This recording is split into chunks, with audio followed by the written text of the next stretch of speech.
C'est la nuit de tous les suspens, de ceux qui détermineront ce que sera demain le Parti socialiste. Qui donc, dans cette nuit froide de novembre, aura su convaincre les militants pour porter Ségolène Royal ou Martine Aubry à la tête d'un parti qui se cherche?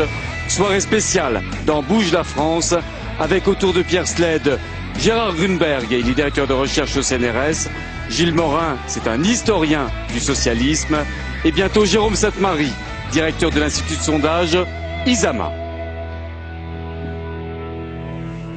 Bonsoir à tous, je salue mes invités, merci d'être là. On va passer une soirée 35 minutes ensemble. Je ne sais pas si on aura un résultat définitif. Bien sûr, on a déjà des tendances qui remontent un petit peu de partout en France, mais on ne peut vraiment pas être affirmatif. Je voudrais juste, avant qu'on rejoigne nos correspondants qui sont un petit peu partout en France, savoir ce que vous pensez de ce mode de scrutin. On l'a dit hier, que ça paraissait étrange de faire voter les gens un jeudi en pleine semaine et un jour de grève, ça c'est pas de chance. Voilà. Là, on est vendredi, c'est encore un autre contexte. Parce que vendredi, c'est évidemment, par définition, la veille du week-end. Est-ce que vous croyez que ça a une influence d'une façon ou d'une autre sur le scrutin?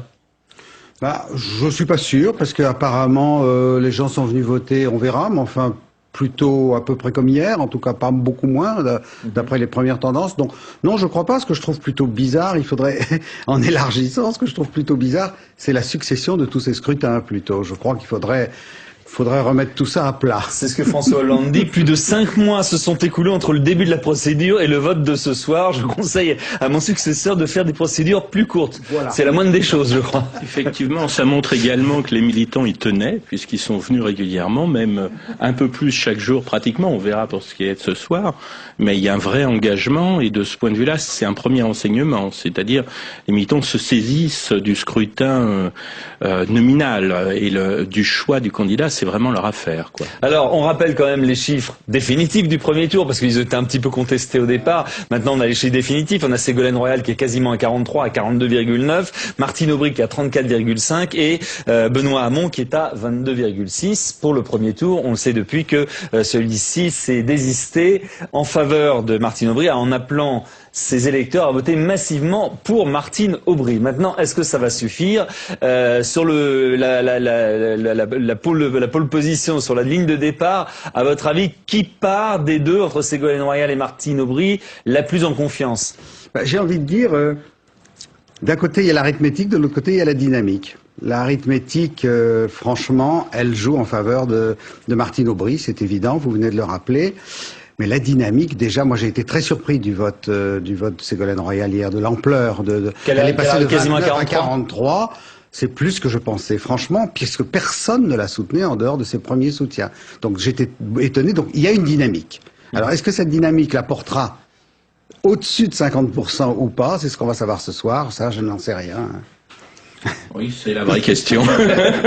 Pour l'instant, nous devons attendre, mais il est certain qu'on a un mouvement profond, on le voit dans les votes, on le voit dans la participation, le retour, pour avoir contacté des secrétaires de section, le retour de gens qui étaient inscrits, qui n'étaient pas venus depuis 1 an ou 2, qui ont payé leurs années de retard, ce qui est quand même assez extraordinaire.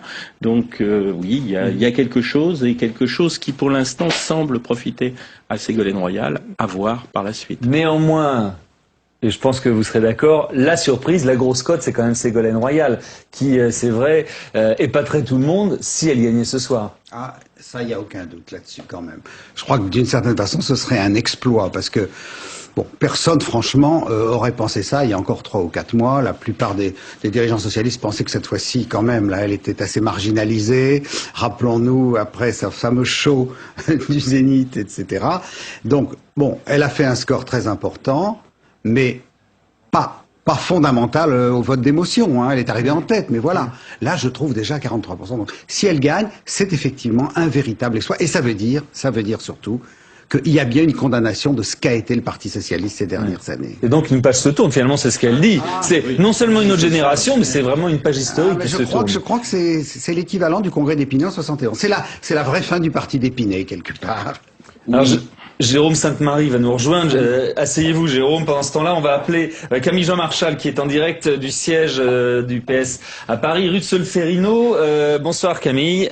Bonsoir, Pierre. Bonsoir. Alors, bon, j'imagine que, comme les soirs d'élection nationale, il y a quand même des bruits qui montent, il y a des tendances. Qu'est-ce qui se passe là-bas? Alors, j'ai d'abord envie de dire que c'est un sale temps pour le PS, vu les trompes d'eau qui tombent rue de Solferino. Oui. Ça s'empêche pas les gens de voter. C'est sûr. Pour le moment, pas de chiffres. Il y a beaucoup de journalistes. Nous devrions d'ailleurs bientôt pouvoir avoir accès au siège du PS pour les premières estimations et les premières tendances. Par contre, il n'y a pas de militants. Il faut dire qu'aucune des deux candidates n'est présente rue de Solferino. Elles ont donné rendez-vous à leur équipe à 2 pas du siège du parti. Ségolène Royal est attendue d'un instant à l'autre dans un salon. Au rue de Poitiers, c'est à peine à 200 mètres d'ici. Martine Aubry, quant à elle, est arrivée à Paris vers 22h, gare du Nord. Elle devrait se rendre à l'Assemblée nationale pour y retrouver son équipe et vraisemblablement Benoît Hamon. Les deux candidates ne sont pas attendues rue de Solferino avant le milieu de la nuit, c'est-à-dire pas avant les premiers résultats, qui ne seront pas officiels mais qui devraient indiquer une vraie tendance, sauf bien sûr si le match est vraiment trop serré, auquel cas il faudra faire preuve d'encore un peu de patience. Très bien, bah écoutez, on viendra vous voir tout à l'heure. Jacques et Jérôme Sainte-Marie, bonsoir. Jérôme, on était en train d'évoquer la surprise que serait celle de Ségolène Royal élue ce soir. Est-ce que vous êtes d'accord que ce serait vraiment un coup énorme? Oui, ce serait une surprise à tout point de vue, parce que je vais traduire ça en termes d'opinion. Ce qui est intéressant avec la dynamique actuelle pour Ségolène Royal au sein du Parti socialiste, c'est que ce n'est pas du tout la même histoire que celle qu'on a racontée précédemment, celle qu'on a vécue précédemment, quand il y avait un candidat à l'intérieur du Parti socialiste qui s'opposait au parti au nom de l'opinion. Un petit peu comme Michel Rocard dans les années 70, par exemple, qui jouait un petit peu l'opinion, en tout cas qui profitait de l'opinion des sondages contre l'appareil socialiste. Là, aujourd'hui, et depuis plusieurs mois, Ségolène Royal est en baisse dans les sondages d'opinion. Elle est même beaucoup moins populaire que Bertrand Delanoë, le grand vaincu du Congrès. Elle est moins populaire que Martine Aubry. Enfin bref, il n'y a pas de dynamique actuellement dans le pays en faveur de Ségolène Royal, alors même qu'il y en a visiblement à l'intérieur du parti, à l'intérieur des adhérents, sachant que de nombreux de ces adhérents sont par ailleurs issus de la campagne pour la présidentielle. Très bien. Alors on est en train de me communiquer pendant que vous parlez les premiers chiffres qui tombent. On est sur 33 738 votants. Maintenant c'est précis, mais ce n'est qu'une partie seulement des votants ce soir. Et le premier chiffre est assez étonnant puisque Martine Aubry est à 46% et Ségolène Royal à 53% pour l'instant. Chiffre vraiment à prendre avec pondération parce que c'est vrai qu'elle ne représente qu'une partie. Mais on parlait c'est vrai que les bruits qui nous remontent depuis une demi-heure, c'est cela. C'est Ségolène Royal en tête pour l'instant. Et ça a l'air de se confirmer sur les premiers bulletins qui ont été sortis. Oui, il va falloir attendre le vote des grosses fédérations, néanmoins, qui arrive plus tard, qui a priori devrait être un peu plus pour Martine Aubry, mais ouais, sauf le Sud. Sauf le Sud. De toute façon, quoi qu'il en soit, il est évident que même si elle n'atteignait pas 50%, le résultat qu'elle fait déjà en soi est quelque chose qui bouleverse la vie politique. Je ne vois pas comment la nouvelle première secrétaire, si c'était Martine Aubry, pourrait contourner son ex-adversaire dans ces circonstances dans les années à venir. Même si elle est relativement détestée, appelons les choses par leur nom à l'intérieur de l'organisation par un certain nombre d'apparatchiks, qui n'empêche que elle deviendrait incontournable à 47, 48, voire plus %. Et si elle gagne, effectivement, c'est un raz-de-marée total. C'est un changement pour ce parti.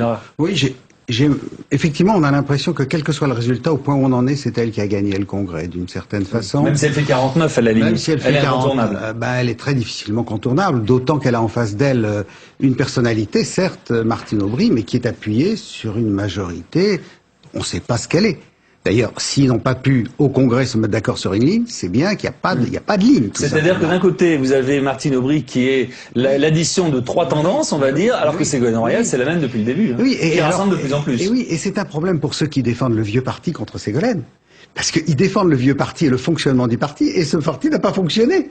Ce parti n'a pas été capable d'accoucher d'une ligne politique parmi tous les adversaires de Ségolène Royal. C'est donc très difficile aujourd'hui de dire nous défendons le vieux parti des militants. Je vous donne la parole dans un instant. Pierre Bon-Joseph est en direct de Tulle à la fédération de Corrèze. Bonsoir Pierre.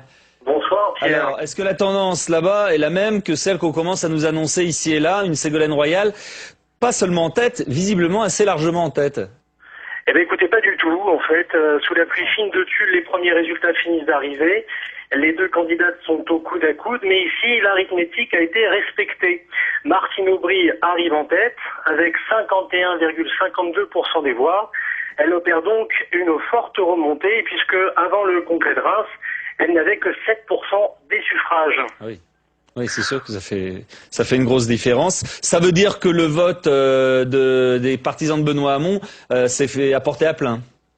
Oui, alors je vous rappelle que François Hollande, lui, n'avait donné aucune consigne de vote.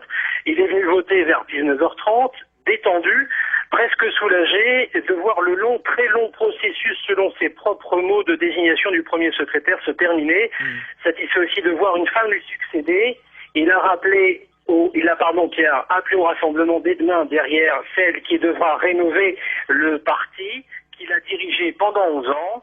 François Hollande reste à Tulle demain. Il ira, comme à son habitude, sur les marchés, faire ce qu'il sait faire le mieux, recoller les pièces du puzzle socialiste. Et Dieu sait s'il va y avoir du boulot. Merci beaucoup, Pierre. C'est vrai, bon, alors, des résultats, hein, on l'a dit, hein, à prendre avec beaucoup de précautions d'une part et d'autre. D'un autre côté, on nous dit Ségolène Royal en tête, mais localement, on arrive à la Fédération de Corrèze, qui est pas anecdotique non plus, où Martine Aubry serait légèrement devant.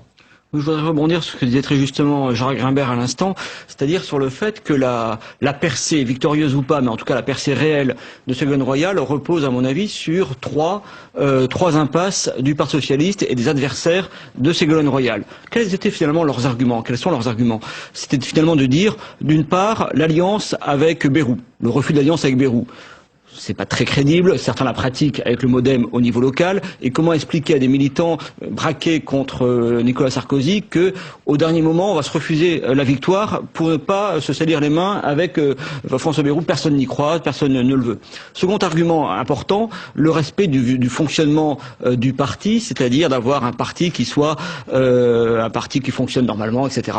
Or, justement, Ségolène Royal profite des réformes qui ont été faites, notamment par Jospin, de démocratisation du parti. C'est quand même un argument absolument formidable. Le troisième élément, c'est de dire nous voulons un vrai parti politique avec une ligne politique et non pas un parti de supporters. Comme l'a souligné cruellement Gérard Grimbert à l'instant, alors même qu'ils seront très motivés par le refus de Ségolène Royal, on ne sent pas, enfin moi je n'ai pas perçu en tout cas, au congrès de Reims, l'affirmation d'une ligne politique de fond quelconque que l'on pourrait opposer à Ségolène Royal. De ce point de vue-là, le contraste est total avec les grands débats des congrès socialistes, je pense notamment aux années 70. Alors, est-ce que vous êtes d'accord avec Henri Emmanuelli qui dit attention, faut pas se tromper, la confrontation de ce soir, c'est pas un problème de personne entre Ségolène Royal et Martine Aubry, mais c'est vraiment un choix, une ligne contre une autre. Est-ce que c'est aussi simple que ça?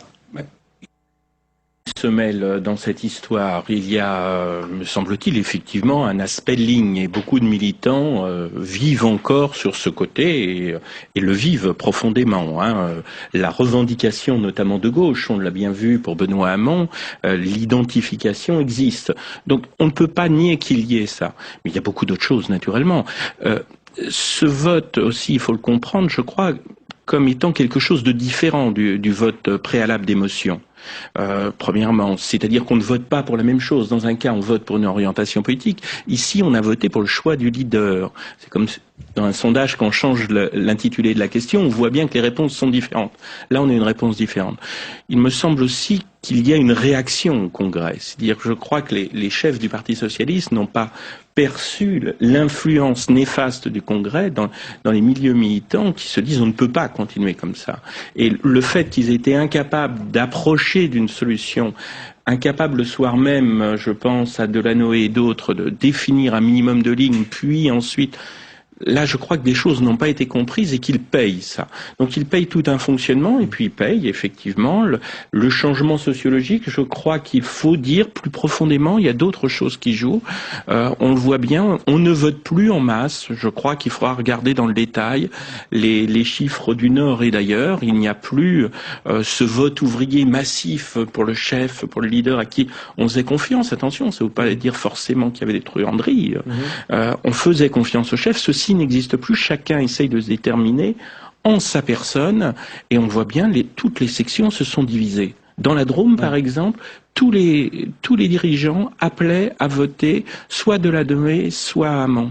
Et on a vu, les militants, majoritairement, pratiquement, ont voté Ségolène Royal hier. Alors, est-ce que justement, finalement, le choix de Ségolène Royal, le vote Ségolène Royal est beaucoup plus facile à décrypter? On vote pour une personne qui, dit-elle, et puis c'est un petit peu ce qu'on ressent, incarne l'avenir.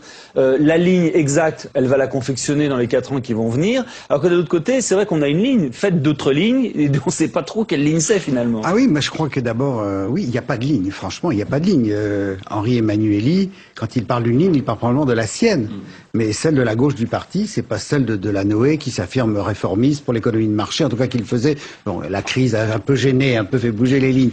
Mais enfin, bon, donc non, il n'y a pas de ligne précisément. Et il n'y a pas de ligne d'ailleurs ni d'un côté ni de l'autre, parce que Ségolène Royal, du point de vue économique, a un discours qui soit est très à gauche aussi, soit est très confus et très contradictoire. Moi, je suis bien en peine de classer à gauche ou à droite les discours de ces deux candidats sur le plan économique. Par contre, ce qui est vrai, si on admet, et c'est le cas depuis 1971, si on admet que ce qui fait qu'on est de gauche ou de droite au Parti Socialiste, c'est qu'on est pour ou contre les alliances au centre, le fameux tabou d'Épinay, bon bah là, d'accord. Mais est-ce que ça veut encore dire comme... C'est pas si tabou que ça, visiblement. Voilà, est-ce que ça veut encore dire quelque chose? Jérôme? Oui, un dernier élément qui renforce le camp de Ségolène Royal et qui affaiblit l'autre camp malgré sa force arithmétique. C'est quand même le grand vote, la grande rupture au sein du Parti Socialiste, le grand débat, le dernier grand débat qu'il y a eu, ça a été au sujet du référendum sur la Constitution européenne. Là, contrairement à son propre électorat, d'ailleurs, le Parti Socialiste a voté massivement, je crois que c'est à peu près...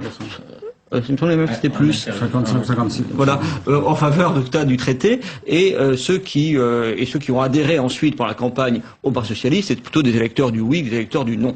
Or, le Ségolène Royal là-dessus rassemble à peu près uniquement des leaders qui ont voté oui, à ma connaissance, alors même que voilà, mais enfin bon, et alors même qu'au sein de l'alliance la coalition extrêmement hétéroclite autour de Martine Aubry, on a certains leaders très véhéments du non. Alors déjà, au sein de sa propre motion, on avait donc, on a eu Fabius, et maintenant on a avec la coalition, la coalition qui s'esquisse avec la gauche du Parti Socialiste. Alors là, on a vraiment le noyau dur du non au sein du Parti Socialiste qui arrive. C'est vrai que c'est quand même très perturbant pour la masse des électeurs socialistes qui avaient voté oui. Qu'est-ce qui va se passer dans les 4 ans qui vont venir jusqu'à l'élection présidentielle, selon que c'est Martine Aubry qui va l'emporter ce soir ou Ségolène Royal?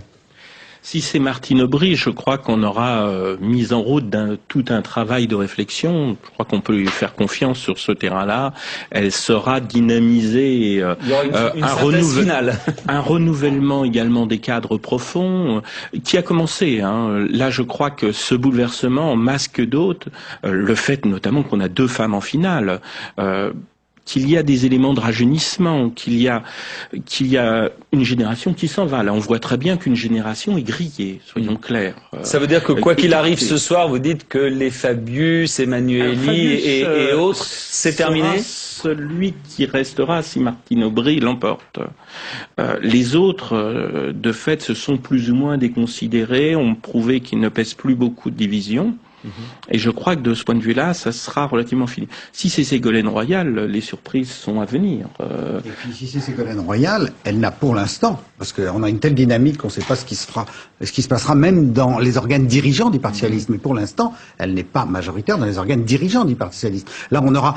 Alors, c'est les socialistes qui crient que la pire horreur des choses, c'est un régime présidentiel. C'est exactement ça, à l'américaine encore. Oui. C'est exactement ce qu'on risque d'avoir dans les premiers. Finalement, est-ce que c'est pas ça qu'ont voulu dire les électeurs depuis le début? Je ne sais pas si elle va gagner ce soir ou pas, mais en la supportant en tout cas, c'est dire finalement le choix de Ségolène Royal, ça nous donne quelqu'un qui pendant 4 ans va bâtir un appareil autour d'elle pour la propulser dans une candidature incontournable, alors que de l'autre camp, c'est évidemment pas vrai du tout. Juste un mot là-dessus, je crois qu'il y a 2 points sur lesquels elle a quand même marqué des points dans cette campagne. Le premier, c'est le leadership qu'elle incarne fortement, et qu'elle est la seule à incarner fortement. On sent, elle veut, et elle le dit franchement, elle l'a dit au Congrès, elle l'a dit ça, je suis le chef, elle a une tête et de on sera derrière moi. Ah, je suis le chef, et on sera derrière moi. Hein, ça, elle l'a dit clairement. Et puis l'autre, effectivement, c'est quand même qu'on est dans la présidentialisation et que les gens, ils pensent quand même, un certain nombre pensent quand même probablement au premier tour de la prochaine élection présidentielle, qu'il ne faut pas que le Parti socialiste perde.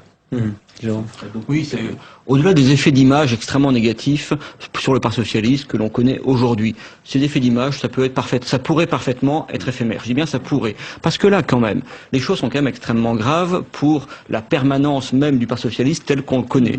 Non pas pour des raisons internes, mais pour des raisons externes. C'est-à-dire que on est confronté à une crise économique extrêmement grave, et des affrontements sociaux et politiques à venir sans doute assez durs. Or, on va avoir dans les 2 cas un parti politique qui va être cruellement empêché. Si Martine Aubry l'emporte, elle a face à elle l'ancienne candidate et sans doute la future candidate à l'élection présidentielle, qui est en plus très charismatique, fanatiquement soutenue par de nombreux adhérents, de nombreux sympathisants socialistes. Donc là, les choses sont très embarrassantes. Si Ségolène Royal l'emporte, quel que soit son leadership, elle a tout de même effectivement un conseil national, un secrétariat national qui va pas être fait, à mon avis, à son image. Donc un parti qui sera empêché. Des gens, notamment à la gauche du Parti socialiste, qui seront très tentés de faire sécession à un moment ou à un autre. Et puis on va avoir probablement des mouvements sociaux, des crises multiples qui vont confronter quand même Ségolène Royal à autre chose qu'à des discours un peu contradictoires, parfois très apaisants, parfois à l'inverse assez véhéments. On a bien vu qu'elle avait fait un peu du Besancenot quand même dans cette campagne interne, de manière pas forcément très cohérente idéologiquement, mais de manière assez efficace. Je reviens sur ce que vous avez dit, Gérard Grimbert. Elle est devant, elle dit « suivez-moi, je suis la candidate ». Est-ce que pour autant elle va obtenir que tout le monde la suive? Est-ce qu'on a parlé pendant tout le congrès de Reims de cette fameuse unité du parti? Est-ce qu'elle va pouvoir l'incarner? Est-ce que ça veut encore dire quelque chose, l'unité du parti aujourd'hui? Je crois que le parti est très désuni et je crois qu'il va le rester. Simplement, si on croit à la dynamique, il y a une dynamique. Si elle a la majorité des voix, ça va être assez. Elle a, on l'a dit, elle a une position majoritaire dans les organes. Est-ce que ce sera suffisant, cette opposition majoritaire, pour faire barrage à un vrai mouvement qui va être à ce moment-là un mouvement populaire? Parce que si elle a vraiment réuni 50% des voix cette fois-ci, là, ça sera très compliqué pour les autres. Mais il va y avoir une espèce de cohabitation sûrement dure, parce qu'il faut savoir que dans le parti et dans ses adversaires, il y en a beaucoup qui feront quand même tout pour qu'elle ne puisse pas réussir. Donc ce sera quand même une bataille très difficile. Et du coup, je suis d'accord quand même que du coup, on peut penser que le Parti socialiste sera très affaibli dans les années qui viennent. Ils ne vont pas enfin, si elle gagne, hein. Encore une fois, les derniers chiffres que l'on a sont sur 34 744 votants, donc c'est quand même qu'une partie du dépouillement général. Ségolène Royal, c'est vrai, est largement en avance pour l'instant. Ce sont des estimations qu'il faut prendre avec énormément de prudence. Elle est à 55 et Martine Aubry à 45, mais ça, ce sont des chiffres qui peuvent être modifiés. Mais est-ce que vous croyez que si elle gagne ce soir, eh bien ces contradicteurs, ces opposants dans le parti vont pas finir par à un moment donné baisser la garde, quoi, parce que ça va, elle est... Baisser la garde, je ne crois pas. Il y a toujours un risque de départ collectif. Il ne faut pas l'ignorer dans la période qui vient. Il y a ce risque qui ne me semble pas majeur malgré tout, parce que ce parti a quand même une histoire, la volonté unitaire existe, et je suis pas sûr qu'il y ait la place pour quelque chose à côté réellement entre l'extrême gauche et ce que Ségolène Royal va construire. Ce qu'on verra sans doute aussi, c'est, on va la voir très vite, mais elle a intérêt à aller très vite, construire quelque chose de franchement nouveau. Elle a eu l'habilité, il faut reconnaître dans cette campagne, d'annoncer qu'elle allait changer les règles, qu'elle allait changer le mode de fonctionnement de la direction et éventuellement le mode de direction. Donc si là, elle a une légitimité pour le faire, il ne faut pas qu'elle tarde. De son point de vue, c'est clair. Les chiffres que je vous ai donnés, on rappelle que ce sont des chiffres vraiment partiels, que ce sont des chiffres des petites fédérations, que les grosses fédérations ne sont pas encore connues, et donc que ça peut basculer. Mais il y a quand même une indication, en tout cas, qui est à peu près perceptible, c'est que nous avions prévu de parler avec beaucoup de correspondants du Parti socialiste de toutes les tendances, et personne ne veut parler. Il est 23h19, personne ne veut parler au Parti socialiste. C'est à mon avis parce que c'est très très proche de l'un de l'autre. puisqu'on n'a pas encore de chiffres définitifs, moi je vous propose de faire un peu de prospective. Ce qui me paraît intéressant, au-delà de ce que de ce qui vient d'être dit sur les crises, sur les contradictions internes du Parti socialiste, c'est également le calendrier électoral. La prochaine dirigeante, ce serait une dirigeante du Parti socialiste, sera bientôt confrontée à la campagne et aux élections européennes. Ces élections européennes sont difficiles pour les partis de gouvernement, quels qu'ils soient, même quand ils sont à l'opposition. Et lorsqu'il y a une extrême gauche qui est dynamique, même si elle n'est pas très forte traditionnellement à les élections européennes, lorsqu'il y a apparemment une potentialité forte du côté des listes dirigées collectivement par Daniel Cohn-Bendit, lorsqu'il y a un François Bayrou qui a l'air toujours en embuscade, etc., on voit pas très bien comment, enfin ces élections ne sont pas faciles, en plus que la comparaison par rapport aux précédentes sera sans doute assez dure. Donc de toute façon, autre facteur de crise, j'en rajoute pas à plaisir, mais ce qui me paraît intéressant de l'élection, c'est bien de dire que le résultat de ce soir tourne une page de toute façon, mais annonce une période de turbulence. C'est pas quelque chose on n'est pas dans la résolution. Et là, ça va devenir très difficile. On a un précédent, c'est 93. Michel Rocard, qui effectivement avait un vote légitime et qui s'est cassé les dents sur ces élections européennes. J'ai un résultat définitif, celui-là, du 18e arrondissement de Paris, qui est donc a priori pas favorable à Ségolène Royal. Et effectivement, Martine Aubry arrive en tête avec, sur 675 votants, 364 voix, contre 311 à Ségolène Royal. J'ai fait le calcul comme ça, vraiment de tête, ça fait un 58% à peu près pour Martine Aubry autour de ça. C'est du 18e arrondissement, est-ce qu'on peut tirer quelque chose de ça ?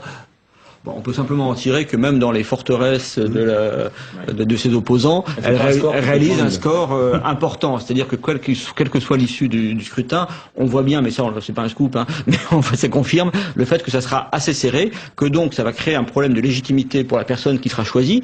On peut pas exclure, ça a même déjà été tenté hier, donc on peut pas, ou ce matin, je ne sais plus, on peut pas exclure qu'il y ait des accusations, des recours, des contestations, enfin bref, ce genre de schéma absolument ça va finir par la Floride, hein. Détestable qui ruine compter les voix pendant 3 jours. Et puis, une dernière chose importante, je crois qu'on le cite pas assez, et d'ailleurs la réforme de ce point de vue-là de l'élection du premier secrétaire par les militants est quand même quelque chose d'assez pervers, si je puis me permettre, parce que faut bien représenter ce que c'est que la vie d'un parti, la vie d'une section. Là, c'est pas des gens qui votent pour des motions, qui s'affrontent déjà un petit durement, mais là on vote sur des personnes, on vote d'un second tour, camp contre camp, à l'intérieur d'une même section. C'est-à-dire que les gens débattent, les yeux, dans la chaleur d'une réunion de section politique, et nommément savent qui vote quoi, etc. C'est exactement comme ça qu'on crée les conditions de détestation mutuelle et de scission possible. Les échos que j'ai eus ne montrent pas ça. Au contraire, ils montrent qu'au niveau de la base, justement, c'est assez amusant. Souvent, les débats ont été... Alors, on a des exceptions du côté de Montpellier et d'ailleurs. Dans les Hautes-Alpes, ça a été chaud. Dans les Hautes-Alpes, ça a été très chaud. Mais il y a pas mal de cas où les gens ont véritablement débattu avec le plaisir de débattre et d'avoir une forme d'affrontement, etc. Et je n'ai pas l'impression, d'après les échos que j'ai, c'est toujours conduit à ce type d'affrontement. Il semble moins fort à beaucoup d'endroits à la base qu'au sommet.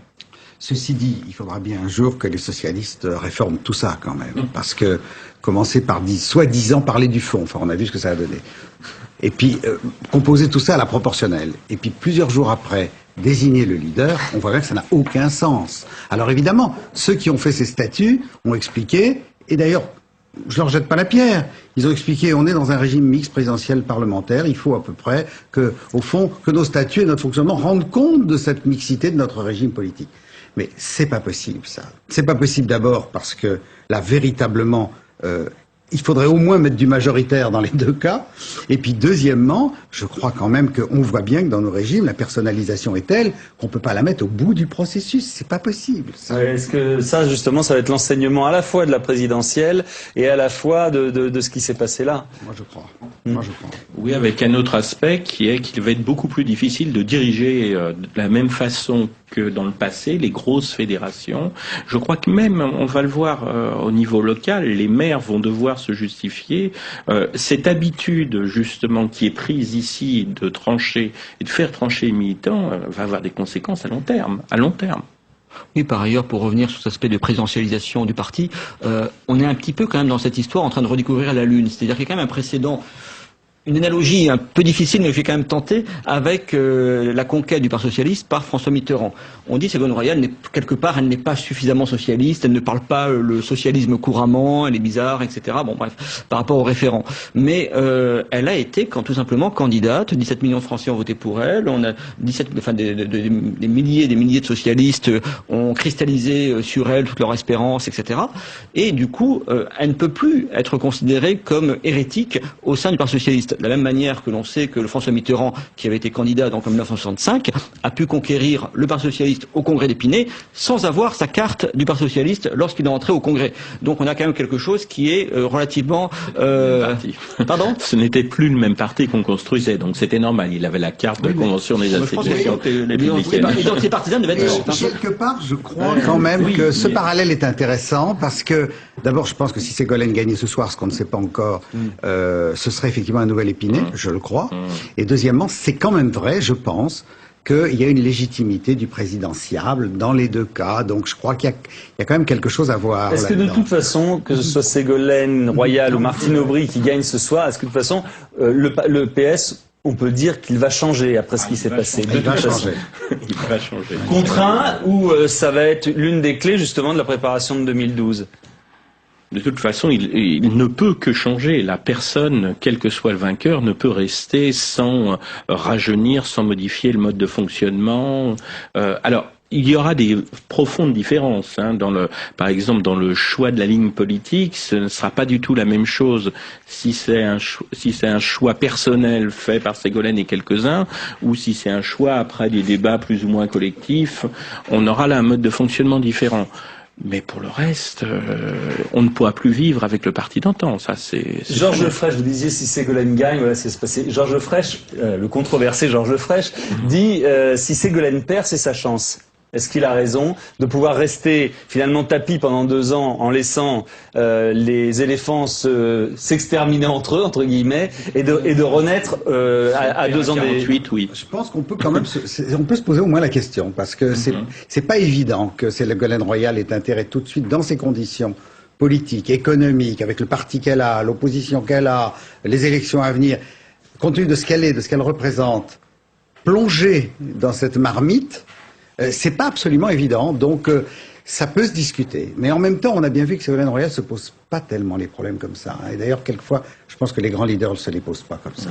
Ils avancent, ils conquièrent, partout ils peuvent conquérir. Ensuite, nous, observateurs, on peut dire c'est peut-être pas très bon pour elle. De même que beaucoup de gens avaient dit c'est pas très bon pour elle qu'elle soit candidate elle-même. Rappelons-nous que les gens qui la soutenaient, et les principales fédérations qui la soutenaient ne l'avaient soutenue qu'à condition qu'elle ne soit pas première, qu'elle ne soit pas candidate. C'est la fameuse histoire du frigidaire. Bon, qu'elle ne soit pas candidate. Et puis, voilà. Quoi. J'ai une estimation sur le tiers des inscrits. On avance, ça commence à être un petit peu plus fiable. Et on a Ségolène Royal à 54,38% et Martine Aubry à 45,70%. Alors, encore une fois, on ne le répétera jamais assez dans cette soirée parce qu'on a d'autres bruits. On a d'autres bruits qui nous ont dit que Ségolène serait sur le plan national autour de 52%. En tout cas, ce qu'il y a depuis le début de cette soirée, et il est 23h27 et 50 secondes, il est clair que tous les bruits qui nous remontent de partout, les estimations partielles, qui augmentent bien sûr, montrent que Ségolène Royal serait quand même plutôt en tête, ce qui serait quand même une sorte de coup de tonnerre. Oui. Un des défis qu'elle va avoir, si vraiment elle est en tête, si elle a 48% ou 49%, c'est une situation effectivement très confortable. Si elle a 52, 53, 54, mettons même 55, le défi qu'elle va avoir, c'est de désorganiser les autres et c'est surtout de pouvoir récupérer les autres. Pour l'instant, elle n'a pas su faire montre tellement de cette qualité. On l'a vu notamment dans la campagne présidentielle, où après sa victoire interne, elle n'a pas su rassembler. Et là, je crois, j'espère de son point de vue, qu'elle aura tiré les enseignements de cette question et qu'elle saura rassembler des gens qui, pour un certain nombre, ne demandent qu'à être rassemblés maintenant. Une fois qu'elle a gagné, je crois qu'il y aura une légitimité très forte, y compris parmi les militants socialistes. Une dépêche tombe disant effectivement que le camp Ségolène Royal prédit une nette victoire. Donc, je pense qu'ils ont les chiffres à peu près qu'on connaît. Est-ce que, dans le cas de la victoire de Ségolène Royal, qui a déjà remporté plusieurs étapes, hein, on se souvient qu'elle avait été la candidate, elle avait gagné sur le vote, elle a gagné les motions, elle est en liste au premier tour, elle gagnerait le deuxième. Mais est-ce que là, justement, c'est pas la victoire de trop, mais la victoire la plus compliquée à gérer par la suite? Ah ben on l'a dit, elle est très compliquée. En même temps, quand on est porté par une telle vague, quand on est porté par une telle vague, c'est une responsabilité. Ah oui, mais c'est un cran au-dessus. Ah oui, mais là, une telle vague. Parce que là, c'est du travail sur 4 ans. Ça va être très très compliqué pour les autres. Bien sûr qu'ils vont se battre, mais ça va être, à mon avis, extrêmement compliqué. Surtout qu'elle sait se battre, et si elle a l'habilité d'affronter Sarkozy jour après jour, etc., elle va encore augmenter sa légitimité. Je crois qu'elle n'attend que ça. Jérôme, pour conclure.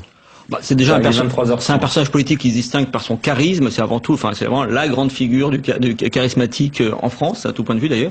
Et donc on a là aujourd'hui, si elle emporte contre tous les calculs, contre l'appareil, etc., si elle emporte même petitement d'ailleurs, son charisme va devenir absolument extraordinaire. Elle sera en position de recomposer totalement le jeu au sein du Parti socialiste, peut-être même au sein d'une grande partie de la gauche. Et par ailleurs, on sait bien qu'il y aura une campagne de recrutement tout à fait importante qui va transformer par le bas le Parti socialiste. On s'arrête là-dessus, on va juste repasser le seul chiffre finalement avéré qu'on ait, c'est sur le tiers des inscrits. Pour l'instant, effectivement, on a arrondi, Ségolène Royal serait à 55 et Martine Aubry à 45. D'autres éléments nous montrent que ce serait un peu plus restreint, mais c'est l'information justement qu'on peut vous donner à 23h30 au moment où on va vous quitter, c'est que tous les échos qui nous remontent et les chiffres qui nous remontent montrent que Ségolène Royal gagnerait ce poste donc de premier secrétaire du Parti socialiste, qui effectivement, vous l'admettrez, était quand même une surprise quand on remonte quelques mois en arrière. Merci beaucoup en tout cas